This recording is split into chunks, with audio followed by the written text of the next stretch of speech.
Nancy Pelosi, Speaker Emerita, who has represented San Francisco in Congress since 1987, is facing multiple challengers for her seat, including 39-year-old Democrat Shoykai Chakrabarti, who served as Congresswoman Alexandria Ocasio-Cortez's chief of staff and managed her campaign.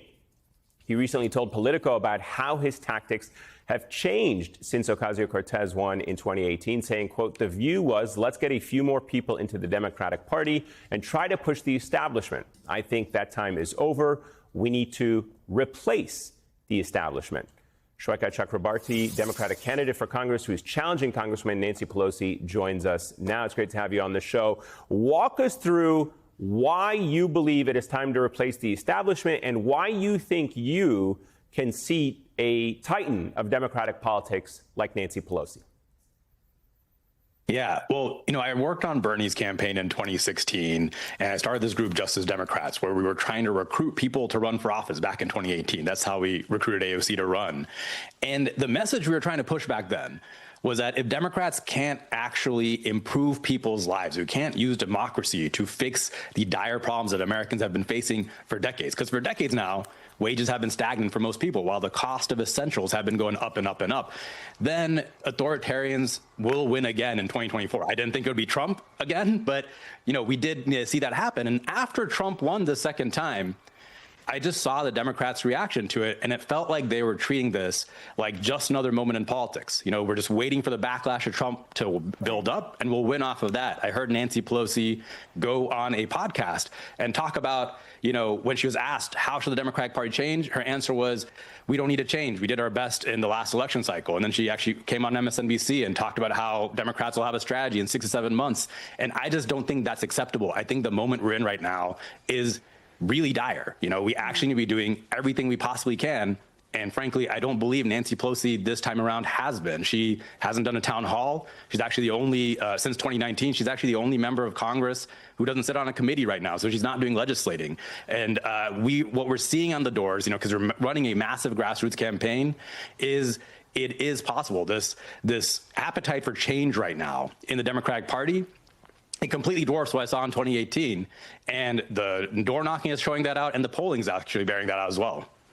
So I'm curious, when we talk about this, this idea of Democrats running on a strong anti-corruption, anti-money in politics kind of plank, I'm wondering if you could talk about congressional stock trading, which is something that is wildly popular. I mean, it's like an 80-20 issue, and yet Congress cannot ever get it passed. Yeah, I believe all the anti-corruption issues are what Democrats need to be running on super hard. When you talk about congressional stock trading bans, banning the revolving door between Congress and the lobbying industry, getting rid of the corrupting influence of big money in our politics by overturning Citizens United, all this stuff polls at close to 90%. It's bipartisan. And what I think we have to do, because, people in Congress are not going to legislate themselves. What I plan to do if I get in there is I'm going to file a discharge petition on this issue to do a congressional stock trading ban on day one. A discharge petition is a technique to force a floor vote when the Speaker of the House is not allowing a bill onto the House floor. It's what Ro Khanna is doing right now with the Epstein files vote. I think that's the kind of strategy we need to use on these sorts of bipartisan issues. Make it the forefront of what everyone's talking about, because if we go into 2028 with corruption being the thing everyone's talking about, and if Democrats can really be a party that stands for anti-corruption, which means we have to clean our own house too, I do think we can really win. You will be representing San Francisco, the place where the $100,000 H-1B fee on the visa really is going to have impact. Where do you stand on that decision by the Trump administration? I think the H-1B program absolutely needs reform, right? Like, I do believe we've got to not have it be tied to employers so that H-1B employees are not essentially indentured servants to their employers. I think we've got to up the minimum wages that we're offering to H-1B visas so it has a upward push on the wages of American workers. But the way Trump's going about it is utterly chaotic, and I think it's going to destroy the H-1B program overall, which will have a devastating impact. We don't have the doctors and the nurses and the engineers and the scientists to actually staff up our economy right now. Is going to be devastating for our economy. So what he's doing is absolutely horrible.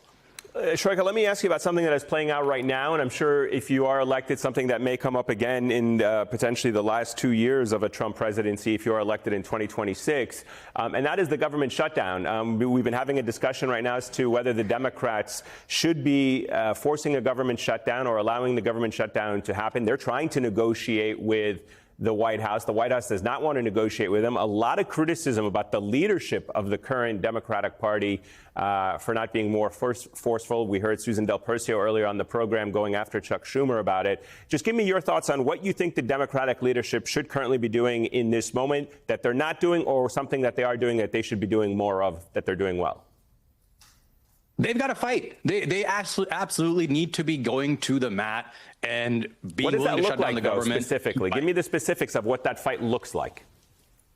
It means that unless we get actual safeguards around things like ICE just picking people up off the streets, against things like Trump just bombing civilians in international waters with no accountability, against Trump throwing the military into Portland, like, we have to be clear that he is going for this authoritarian coup. He's doing the exact same thing we've seen done in country after country. He's following Erdogan's playbook. He's following Orban's playbook. It's to the T. It's to the T. And if we don't take that seriously, I think these moments where there's a government shutdown bill, these are the few times the Democrats have some leverage to actually call out what's happening and fight. And yes, we're going to have to win a media battle. And I've seen this happen so many times. I've worked in Congress for a year, and Democrats, they constantly assume that we're going to lose the media battle before even fighting it. And that's why they often preemptively cave, I'll be frank. And we can't afford to do that because this coup is happening right in front of us. So let's talk through I just want to follow up on Eamon's question on the shutdown. So let's talk this through. Say the government does shut down. Republicans seem to have a lot of appetite for that, seemingly endless appetite for dismantling the federal government. What's the game plan? I mean, I understand that the base wants fight, and I certainly see that. But, there's early voting in Virginia. The New Jersey, there are two big off-year elections happening. What do you think what's the threshold for pain? It feels like Democrats don't have a lower threshold than the Republicans. I think when you talk about, say, the election in Virginia, right? Democrats absolutely have to win the messaging battle when it comes to elections like that. And I talk to federal workers all the time. Federal workers want the fight because right now the way they're feeling is this death by 1,000 cuts. Right. So I would be surprised. I would actually be willing to bet that the federal workers in Virginia would like that. They don't want this this dismantling, slow walking and dystopia that we're facing right now. So yeah, it's going to mean shutting down the government. And then the party has to actually act like organizers of civil society. I think that's the way you start fighting this sort of creeping authoritarianism, because the way it works, with authoritarianism, it's this constant process of making the abnormal normal. They're constantly pushing the boundaries and testing the limits of their power. So when they're coming after civil society, when they're coming after, law firms or universities or now free speech and media companies, if Democrats, after they, call for the shutdown, they have to start organizing civil society in collective blocks to be opposing that sort of threat on their rights. All right, Shoikai Chakrabarti, it's great to have you on the show. We look forward to having more conversations with you as this race progresses. Thank you so much for joining us this evening. Thanks so much for having me.